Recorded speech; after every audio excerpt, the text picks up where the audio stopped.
एक जिंदा औरत सिंहासन से निकलती है और राजा भोज को अयोग्य ठहराते हुए उन्हें उस सिंहासन पर विराजने नहीं देती। बेचारा राजा भोज अपना सा मुंह लिए उस दिन तो सभा से चला जाता है, पर अगले दिन फिर उसने सभा को एकत्रित किया और जैसे ही सिंहासन पर विराजने के लिए तैयार हुआ, फिर से सिंहासन से एक दिव्य पुतली निकली जिसका नाम चित्रलेखा था। फिर से किसी दिव्य स्त्री को सिंहासन से निकलते देख राजा भोज ठिठक कर रुक जाते हैं। सिंहासन से निकली दूसरी पुतली बोली, ठहरो राजा भोज, आप कहाँ मुंह उठाए सिंहासन की तरफ चले आ रहे हैं? इस पर विराजने से पहले ये तो जान लीजिए कि आप इसके योग्य हैं भी या नहीं। क्या आप नहीं जानते कि ये सिंहासन कभी महान राजा विक्रमादित्य का हुआ करता था? अगर आप में भी उनके जैसे ही गुण है तो आप अवश्य इस सिंहासन पर विराजेगा। द्वितीय पुतली चित्रलेखा की बात सुन चिढ़ता हुआ राजा भोज बोला, ऐसे क्या गुण थे तुम्हारे राजा विक्रमादित्य में? तब पुतली चित्रलेखा बोली, राजन, अगर आप उनके गुणों से परिचित नहीं है तो उनकी ये कथा सुनिए। इतना कहकर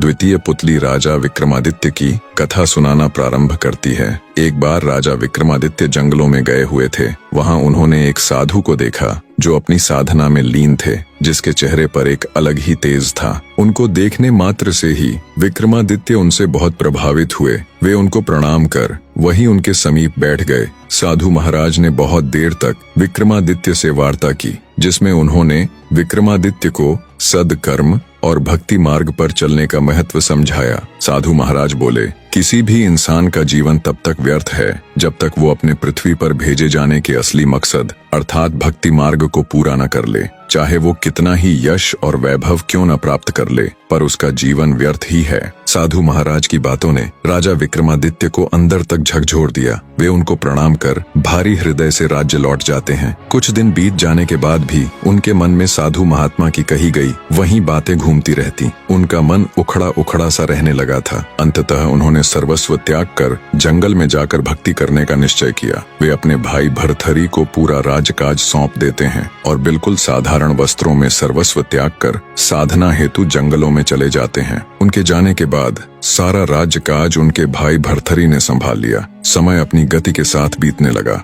एक समय उज्जैन में एक तपस्वी गुरु गोरखनाथ का आगमन हुआ। गोरखनाथ राजा भर्तहरि के दरबार में पहुंचे। भर्तहरि ने गोरखनाथ जी का उचित आदर सत्कार किया, जिससे गुरु गोरखनाथ अति प्रसन्न हुए। प्रसन्न होकर गोरखनाथ जी ने राजा को एक चमत्कारी फल दिया और बोले कि यह खाने से वह सदैव जवान बने रहेंगे, कभी बुढ़ापा नहीं आएगा, सदैव सुंदरता बनी रहेगी। राजा भर्तहरि को वो चमत्कारी फल देकर गोरखनाथ जी वहां से चले गए। फल पाकर राजा भर्तहरि ने सोचा कि उन्हें जवानी और सुंदरता की क्या आवश्यकता है। चूंकि राजा अपनी तीसरी पत्नी रानी पिंगला पर अत्यधिक मोहित थे, अंततः उन्होंने सोचा यदि यह फल रानी पिंगला खा लेगी तो वह सदैव सुंदर और जवान बनी रहेगी। यह सोचकर राजा ने वो चमत्कारी फल रानी पिंगला को दे दिया। रानी पिंगला एक दुष्ट औरत थी। वो अपने पति भर्तहरि से नहीं बल्कि उनके कोतवाल से प्रेम करती थी। राजा भर्तहरि इस बात से बिल्कुल अनजान थे। जब उन्होंने अपनी रानी को वो चमत्कारी फल दिया तो रानी पिंगला ने सोचा यदि मैं ये फल कोतवाल को दे दूं तो कितना अच्छा रहेगा। जब कोतवाल इसे खाएगा तो वह लंबे समय तक जवान और हट्टा कट्टा बना रहेगा और उनका प्यार और अधिक प्रगाढ़ हो जाएगा। ऐसा विचार कर रानी ने वो चमत्कारी फल अपने प्रेमी कोतवाल को दे दिया। पर वो कोतवाल रानी पिंगला से नहीं बल्कि एक वैश्या से प्रेम करता था। जब रानी ने उसे फल दिया तो उसने भी बहुत विचार किया कि इसका क्या किया जाए। अंततः उसने वो फल अपनी प्रेमिका यानी उस वैश्या को दे दिया। वैश्या को जब वो चमत्कारी फल मिला तो वो अत्यधिक आनंद से भर गई। सोचा अब उसका ये सुंदर रूप, ये सुंदर जवान चेहरा हमेशा ऐसा का ऐसा ही बना रहेगा और वो सदैव सुंदर और जवान दिखती रहेगी। पर अगले ही पल उसे ये सोचकर झटका सा लगा कि वो सदैव जवान और सुंदर बनी रहेगी तो उसे ये गंदा काम भी सदैव ही करते रहना पड़ेगा। ये विचार आते ही वो एकदम निराश हो गई और विचार करने लगी कि ये फल वो किसे दे। पूरी रात बैठकर विचार करने पर उसने सोचा इस फल के लिए जो सबसे योग्य और उत्तम व्यक्ति है वो है हमारे राजा। हाँ, इस फल की सबसे ज्यादा जरूरत हमारे राजा को ही है। वो हमेशा जवान रहेंगे तो लंबे समय तक प्रजा को भी सभी सुख सुविधाएं देते रहेंगे। मैंने अपनी पूरी जिंदगी में बुरे कर्म ही किए हैं, कम से कम मुझसे ये एक तो अच्छा कर्म हो जाएगा और हो सकता है राजा मुझे खुश होकर बहुत सी धन दौलत भी दे दे और मैं ये देह व्यापार भी त्याग दूं। ऐसा विचार कर वो उस चमत्कारी फल को ले राजा के पास जाती है और उन्हें वो फल दे देती है। राजा ने जब उस फल को देखा तो वो हैरान रह गया। अनेकों तर्क वितर्क उसके दिमाग में एक साथ घूमने लगे। जब राजा ने वैश्या से पूछा कि यह फल उसे कहाँ से प्राप्त हुआ, तब वैश्या ने बताया कि यह फल उसे कोतवाल ने दिया है। राजा भर्तहरि ने तुरंत कोतवाल को बुलवा लिया। सख्ती से पूछने पर कोतवाल ने बताया कि यह फल उसे रानी पिंगला ने दिया है। जब भर्तहरि को पूरी सच्चाई मालूम हुई तो उनके पैरों नीचे से जमीन खिसक गई। उन्हें समझते देर न लगी कि रानी पिंगला उन्हें धोखा दे रही है। वो अपनी पत्नी के पास जाते हैं और कहते हैं, रानी, मैंने जो फल तुम्हें दिया था वो कहाँ है? राजा की बात सुन दुष्ट रानी बोली, महाराज, वो फल तो मैंने खा लिया। रानी की बात सुन राजा बोले, अरे रानी, क्या तुमने मेरे लिए जरा सा भी नहीं छोड़ा? क्या तुम अकेले ही अमर होना चाहती हो? तब रानी कुछ कहती, उससे पहले ही राजा ने वो फल निकालकर रानी को दिखाया। रानी ने जब उस फल को राजा के पास देखा तो उसके पैरों नीचे से जमीन खिसक गई। डर और घबराहट के मिश्रित भावों से वो थर थर कांपने लगी। पता नहीं अब राजा उसके साथ क्या करेंगे। पर राजा भर्तहरि बिना रानी को एक भी शब्द बोले वहां से चले जाते हैं। पत्नी से मिले धोखे से वो इतने आहत हो उठते हैं कि राज्य काज इन सब से उनका मन एकदम भर जाता है और उनके मन में वैराग्य की भावना जाग उठती है। अंततः वे भी अपने भाई विक्रमादित्य की तरह सब कुछ छोड़ छाड़ कर साधना हेतु जंगलों में चले जाते हैं। उनके जाने के बाद रानी पिंगला अत्यधिक आत्मग्लानि से भर उठती है। उन्हें अपने किए पर बहुत शर्मिंदगी हो रही थी। जब उनसे ये सब बर्दाश्त ना हुआ तो उन्होंने खुद की जान ले ली। राजा भर्तहरि के जाने के बाद उज्जैन का सिंहासन एकदम रिक्त हो जाता है। अब ना तो उज्जैन का कोई रखवाला था और ना ही कोई राजा। चारों तरफ हाहाकार मची हुई थी। हर तरफ हो हल्ला हो रहा था। पूरे उज्जैन राज्य में हर जगह हुड़दंग और उत्पात फैला था। ना कोई रोकने वाला था, ना कोई टोकने वाला था, ना कोई राजा था और ना कोई रखवाला। दिन ब दिन उज्जैन की स्थिति बिगड़ती जा रही थी। हर कोई अपनी मनमानी कर रहा था। उड़ते उड़ते जब ये खबर इंद्र के अखाड़े में पहुंची कि उज्जैन का राजा तो राज्य छोड़कर चला गया है और वहां अब हर तरफ अशांति फैली हुई है, तो सभी देवों ने आपस में सलाह मशवरा कर अपने एक दूत को उज्जैन की रखवाली करने के लिए पृथ्वी पर भेज दिया। इधर जब राजा विक्रमादित्य की भक्ति साधना संपूर्ण हुई तो उन्होंने सोचा, भाई को राज्य सौंप कर आया था, अब चलकर देखना चाहिए वो किस तरह राज्य कर रहा है। रात होते होते जब विक्रमादित्य उज्जैन नगरी के द्वार पर पहुंचे तो उन्हें दूर से आता देख उज्जैन की सुरक्षा में तैनात इंद्रदेव का दूत बोला, कौन हो तुम और मुंह उठाए अंदर कहाँ चले आ रहे हो? अपना परिचय दो वरना मैं तुम्हें मार डालूंगा। दूत की बात सुन विक्रमादित्य ने उसे अपना परिचय दिया और कहा कि मैं राजा विक्रम हूँ, तू अपनी बता, तू कौन है? दूत ने बताया कि उसे सभी देवताओं ने आपसी सलाह से यहाँ रखवाली के लिए भेजा है, क्योंकि यहाँ का राजा भर्तहरि राज्य को छोड़कर चला गया। आगे वो दूत बोला, मैं तुम्हें नहीं जानता, पर मैंने राजा विक्रमादित्य का नाम जरूर सुन रखा है। उस वीर पुरुष के किस्सों से मैं भली भांति परिचित हूँ, पर मैं कैसे मान लूं तुम वही महान राजा विक्रमादित्य हो? अगर तुम सच में विक्रमादित्य ही हो तो मुझे युद्ध में परास्त करके दिखाओ, तब मैं ये अवश्य ही मान लूंगा कि तुम ही राजा विक्रमादित्य हो। देव की बात सुन विक्रमादित्य बोला, अगर तुम ऐसा ही चाहते हो तो ठीक है। दोनों के बीच युद्ध हुआ और कुछ ही देर में विक्रमादित्य ने उस दूत को पछाड़ दिया। तब दूत अपनी हार स्वीकारते हुए बोला, मान गया कि तुम ही राजा विक्रमादित्य हो। तुम मुझे कुछ मत करो, मैं तुम्हें एक ऐसा वरदान दूंगा जो आजीवन तुम्हारे काम आएगा। दूत की बात सुन विक्रमादित्य हंसता हुआ बोला, तू मुझे वर देगा? तब दूत बोला, मेरी बात कान खोलकर सुनो विक्रमादित्य। माना कि तुम सबसे श्रेष्ठ हो, माना कि सब राजा तुमसे डरते हैं, माना कि पूरे देश में तुम सा कोई दूसरा राजा नहीं, पर हे राजन, मैं तुम्हें ऐसे 4 वीर भेंट करूंगा जो तुम्हारी आज्ञा से कहीं भी आ जा सकते हैं। वो सूक्ष्म से सूक्ष्म और दीर्घ से दीर्घ हो सकते हैं। जब भी तुम्हें उनकी जरूरत हो बस एक आवाज देना, वो चारों हाजिर हो जाएंगे। इतना कहते हुए उस इंद्र के दूत ने वे 4 वीर राजा विक्रमादित्य को भेंट कर दिए। कहते हैं तब से राजा विक्रमादित्य को वीर विक्रमादित्य के नाम से जाना जाने लगा। राजा वीर विक्रमादित्य के वापस आने से संपूर्ण उज्जैन नगरी ने खुश हो भगवान श्री राम के आगमन की ही तरह विक्रमादित्य का स्वागत भी घी के दिए जलाकर किया। पूरे राज्य में हर तरफ खुशियों का माहौल था। उज्जैन की प्रजा एक बार फिर से अपने चहीते राजा विक्रमादित्य को पाकर खुश थी। महान राजा विक्रमादित्य की जीवन गाथा का किस्सा सुनाकर राजा भोज से कहती है, हे राजा भोज, क्या तुम्हारे अंदर है इतनी क्षमता कि तुम चंद पलों में अपने राज्य को तज कर भक्ति साधना के लिए चले जाओ? क्या तुम्हारे अंदर है इतनी क्षमता कि तुम भगवान इंद्र के दूत को परास्त कर उसे अपना गुलाम बना लो और वर देने के लिए विवश कर दो? क्या तुम्हारे पास भी है राजा विक्रमादित्य की तरह वो 4 शक्तिशाली वीर जो तुम्हारे बस एक इशारे पर तुम्हारे लिए कुछ भी कर दें? अगर है तुम्हारे अंदर भी ये सब खूबियां तो बेशक तुम इस सिंहासन पर विराजमान हो सकते हो। द्वितीय पुतली चित्रलेखा की बात सुन राजा भोज का मुंह उतर जाता है। विक्रमादित्य के किस्से सुन राजा भोज को खुद पर बड़ी लज्जा महसूस हुई। उन्होंने अपने मन में विचार किया कि वो तो विक्रमादित्य के सामने सच में ही एक तुच्छ मनुष्य है। सच में कितने महान थे विक्रमादित्य, जिन्होंने एक साधु के कहने मात्र से अपना सिंहासन त्याग दिया और राजकाज छोड़कर वर्षों जंगलों में रहकर तप किया। कितने शक्तिशाली थे वो, जिसने देवताओं के भेजे दूत को चंद पल्लों में अपने सामने झुकने पर मजबूर कर दिया। ये सभी विचार करते करते उन्होंने सोचा, पर अब तो विक्रमादित्य यहाँ नहीं है, अब तो उनका समय नहीं है। ये समय मेरा है और मुझे पूरा अधिकार है इस दिव्य सिंहासन पर विराजने का।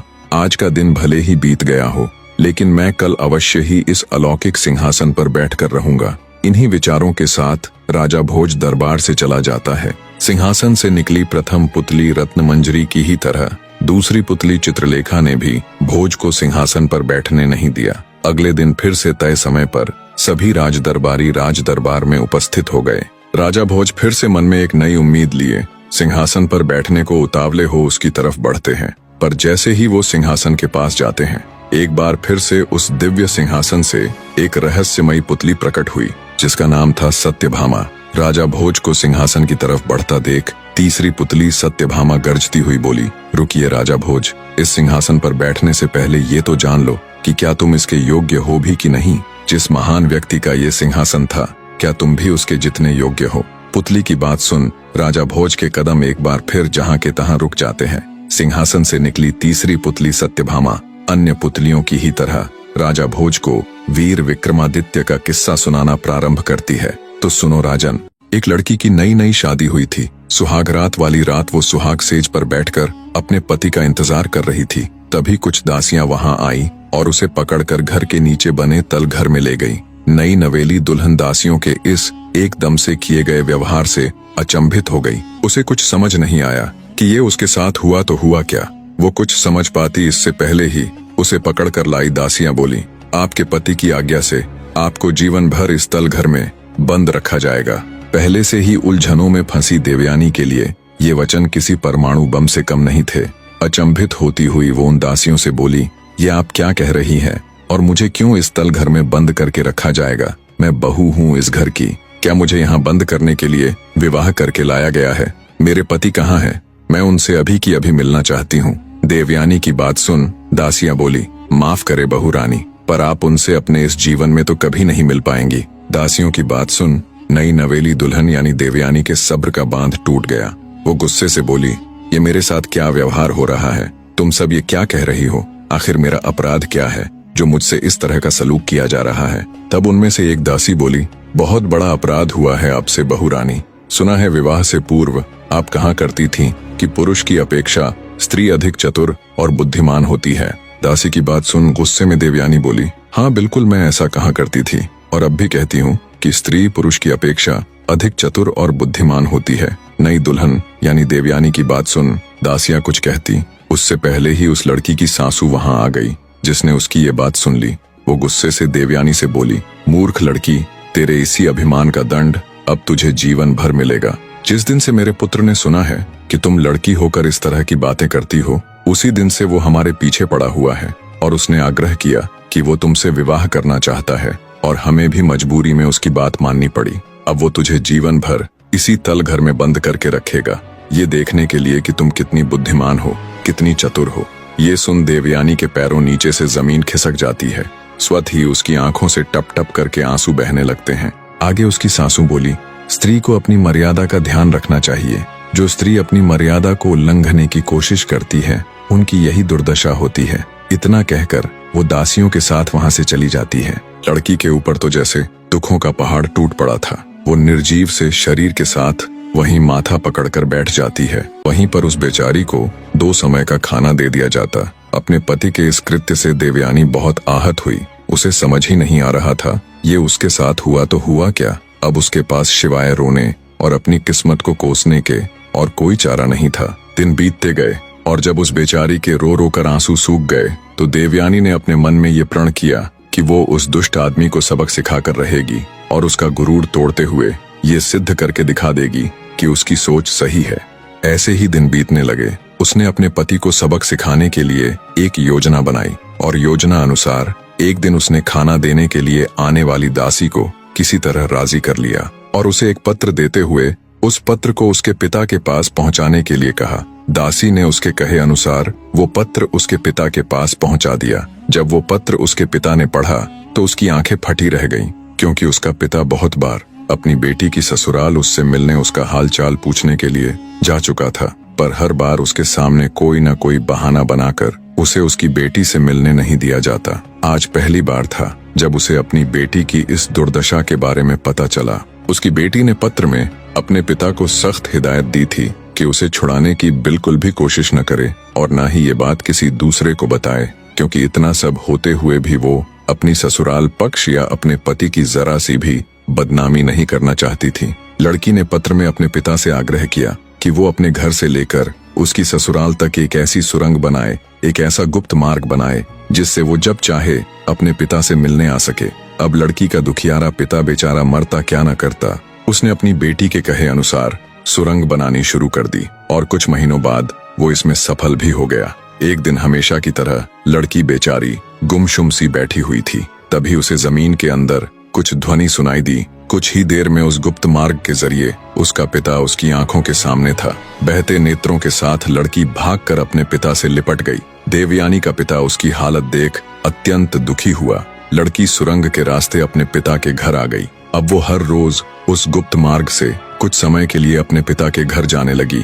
जाने कितने दिनों कितने महीनों बाद उसके चेहरे पर मुस्कान लौटी थी और उसने खुली हवा का एहसास किया था। अब वो स्त्री हर रोज उस सुरंग के जरिए अपने घर आने जाने लगी। स्त्री ने अपने पति को सबक सिखाने के लिए ग्वालन का रूप बना लिया और पिता की सहायता से नगर के बाहर एक छोटा कच्चा मकान बनवा लिया और कुछ गाय भी पाल ली। अब वो ग्वालन के वेश में अच्छी तरह से बन ठन कर अपने पति को रिझाने के लिए उसके आसपास रहकर, जहां वो अपनी मित्र मंडली के साथ उठता बैठता था, दूध बेचने लगी। आखिरकार जैसे उसने सोचा वैसा ही हुआ। उसके पति की निगाह उस पर पड़ ही गई। वो उसके रूप रंग पर इतना मोहित हो गया कि अब तो वो हर रोज उसके आने के समय उसे क्षण भर देखने के लिए वहां बैठने लगा। कई दिन ऐसे ही गुजर गए। तब ग्वालन का वेश धारण किए देवयानी ने खुद ही शुरुआत कर दी और एक दिन दूध देने के बहाने उससे बोली, दूध ले लीजिए ना मालिक, बस थोड़ा सा ही बचा है। अब हर रोज दूध के बहाने उनकी मुलाकात होने लगी। इसी बीच उनमें थोड़ी बहुत बातचीत भी हो जाती। ऐसे ही उनका प्रेम प्रसंग आगे बढ़ने लगा। एक दिन बातों ही बातों में बनिए के लड़के ने उस ग्वालन से अपने प्यार का इजहार कर दिया। अंधे को क्या चाहिए, दो आंखें। ग्वालन यानी देवयानी ने बिना समय गवाए उसका इजहार स्वीकार कर लिया। बनिए का लड़का अब हर रोज रात को नगर से बाहर बने ग्वालन के ठिकाने पर जाने लगा। अब हर रोज का यही प्रसंग था। देवयानी सुरंग से होती हुई अपने घर आती और वहां से ग्वालन का वेश धारण कर अपने पति से मिलती। ऐसे ही उन दोनों को मिलते मिलते काफी समय बीत गया। बनिए का लड़का अब हर रोज अपनी ग्वालन प्रेमिका को कुछ न कुछ भेंट देने लगा। कभी आभूषण तो कभी धन, तो कभी कुछ तो कभी कुछ। पर फिर एक दिन जब बनिए का लड़का ग्वालन से मिलने आया तो न उसे ग्वालन का वो कच्चा मकान मिला, न उसकी गाय और न वो खुद। ये देख वो भौचक्का सा खड़ा रह गया। उसने आसपास बहुत पूछताछ की, पर कोई उसे कुछ बताता तो तब जब किसी को उस ग्वालन के बारे में कुछ मालूम होता। ग्वालन के प्यार में वो अब हर समय विरक्त रहने लगा। उधर ग्वालन यानी देवयानी का उससे मिलना बंद करने के दो कारण थे। एक तो वो उसे बिछड़ने का एहसास करवाना चाहती थी और दूसरा कारण ये कि वो माँ बनने वाली थी। एक दिन जब दासियां उसे खाना देने आई तो वहां एक नवजात बच्चे को देवयानी की गोद में खेलता देख दंग रह गई। आखिर वो तो 2 साल से तल घर में बंद थी, तो फिर ये बच्चा कहाँ से आया। वो तुरंत भागी भागी अपनी मालकिन के पास गई और उसे सारी परिस्थिति से अवगत करवाते हुए बोली, माँ जी, अपनी बहू को बच्चा हुआ है। ये बात सुन बुढ़िया उसे झिड़काते हुए बोली, क्या तुम पागल हो गई हो, जो कुछ भी अनाप शनाप बके जा रही हो। 2 साल से तल घर में बंद अकेली स्त्री को बच्चा कैसे पैदा हो सकता है। वो तुरंत दासियों के साथ तल घर में जाती है। देखा तो उनकी बहू की गोद में एक नवजात शिशु खेल रहा है। ये देख उसके भी पैरों नीचे से जमीन खिसक गई। आग बबूला होते हुए बोली, ये बच्चा किसका है? देवयानी बड़े ही शांत स्वर में बोली, मेरा और मेरे पति का है। ये बात सुनते ही उसकी सासू माँ के गुस्से का ठिकाना ना रहा। बोली, नीच, उल्टा, मेरा बेटा तो कभी झांकने भी नहीं आया तलघर में, जो तू उसे इस बच्चे का बाप बता रही है। देवयानी बोली, माँ जी, कुछ भी कहने से पहले आप एक बार उन्हें बुला तो दीजिए। एक बार वो कह दे कि वो मुझसे कभी नहीं मिले। बहू की बात सुन आग बबूला होते हुए उसकी सासू माँ बोली, चरित्रहीन, कब मिला मेरा बेटा तुझसे? पता नहीं किसका पाप मेरे बेटे की सिर मड़ रही है। लगता है ये दासियां भी तुझसे मिली हुई है। लगता है यहाँ कोई गैर पुरुष आता रहा है। इतना कहते हुए बुढ़िया ने उसे घर से निकाल दिया। देवयानी रोती गिड़गिड़ाती रही, पर उन्होंने उसकी एक न सुनी। बेचारी रात के समय आंखों में अश्रु लिए अपने बच्चे को ले चल पड़ती है। संयोगवश उसी रात राजा विक्रमादित्य वेश बदलकर प्रजा का हाल चाल जानने के लिए नगर में निकले हुए थे। उन्होंने जब रोती हुई अकेली स्त्री को देखा तो वो उसके पास गए और उससे रोने का कारण पूछा, पर देवयानी ने अपने ससुराल की बदनामी के डर से उन्हें कुछ न बताया। तब ब्राह्मण वेश में विक्रमादित्य उससे बोला, देखो, तुम मुझे अपना दुख नहीं बताना चाहती तो न सही, पर मेरी एक बात जान लो, जीवन में अन्याय सहना और उसे छुपाने वाला भी उतना ही दोषी होता है जितना कि अन्याय करने वाला। अगर तुम मेरी बात मानो तो तुम्हें राजा विक्रमादित्य के पास जाना चाहिए। वो बड़े न्यायकारी राजा है और एक राजा भी पिता के ही समान होता है। वो अवश्य ही तुम्हारा कष्ट दूर करेंगे। इतना कहकर राजा विक्रमादित्य देवयानी को उसके पिता के घर छोड़ देते हैं। देवयानी को ब्राह्मण यानी विक्रमादित्य की बात खटक गई। उसने सोचा कि आखिर कब तक वो इस अन्याय को सहती रहेगी। अगले दिन जब वो अपने पिता के संग राजा विक्रमादित्य के दरबार में जाती है तो वो तुरंत राजा विक्रमादित्य को पहचान लेती है कि ये तो वही ब्राह्मण है जो पिछली रात मुझे मिला था। उसे समझते देर न लगी कि कल रात उससे मिलने वाले राजा विक्रमादित्य ही थे। वो निश्चिंत हो अपनी पूरी व्यथा राजा विक्रमादित्य के आगे कह सुनाती है। सारी बात सुन राजा विक्रमादित्य कुछ देर सोच में पड़ जाते हैं, फिर कहते हैं, तुम्हारे साथ कल इतना सब हुआ, तब तुम्हारा पति कहाँ था? घर में इतना हो हल्ला होने के बाद तो उसे जरूर आना चाहिए था। खैर, कोई बात नहीं, हम खुद वहां चलेंगे। राजा विक्रमादित्य अपने राजसी वस्त्र त्याग देते हैं ताकि कोई उन्हें पहचान न पाए और साधारण से वस्त्रों में कृत्रिम दाढ़ी लगाकर देवयानी को अपनी साथ ले उसकी ससुराल चल पड़ते हैं। जब विक्रमादित्य देवयानी के साथ उसकी ससुराल पहुंचते हैं तो उसकी सासू माँ और उसका ससुर उन्हें देखते ही भड़क उठते हैं और उस पे चिल्लाते हैं, उल्टा स्त्री तू यहाँ फिर आ गई, और ये तेरे साथ कौन है? क्या यही है वो जिसका ये बच्चा है?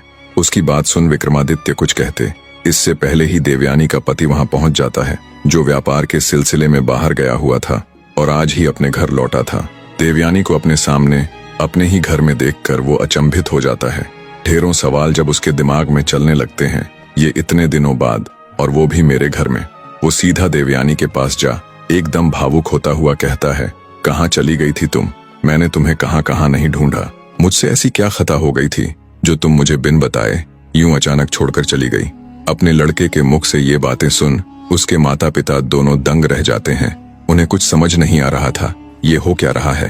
तभी राजा विक्रमादित्य बोल पड़े, ओह, तो तुम हो वो जिसे अपने पुरुष होने पर बहुत घमंड है। सुना है तुमने शादी करते ही अपनी पत्नी को सिर्फ इस बात के लिए तलघर में बंद कर दिया था कि उसका मानना था कि स्त्रियां पुरुषों से अधिक चतुर और बुद्धिमान होती हैं। अरे ओ मूर्ख आदमी, जिस ग्वालन के प्रेम में तू पागल हुआ फिर रहा है वो कोई और नहीं बल्कि तेरी धर्मपत्नी ही है। पर तू तो अपने पुरुषार्थ में इतना अंधा हो गया था कि अपनी धर्मपत्नी को एक नजर देखना तक ग्वारा नहीं समझा। और ठीक ही कहती थी ये, जैसा इसने कहा था वैसा सिद्ध करके भी दिखा दिया।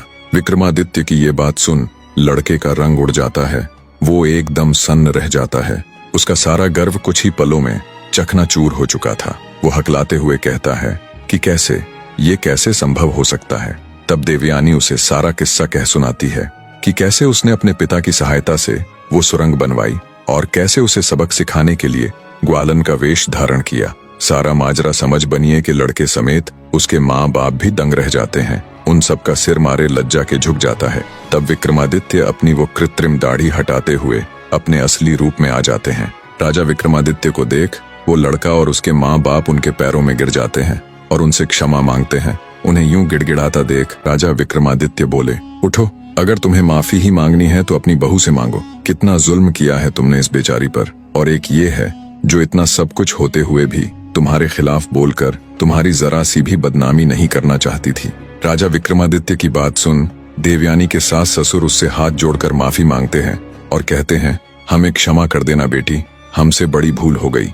देवयानी का पति भी उसके सामने घुटनों पर बैठ माफी मांगता है और कहता है, क्षमा करना प्रिय, मैंने तुम्हारे ऊपर बहुत जुल्म किए।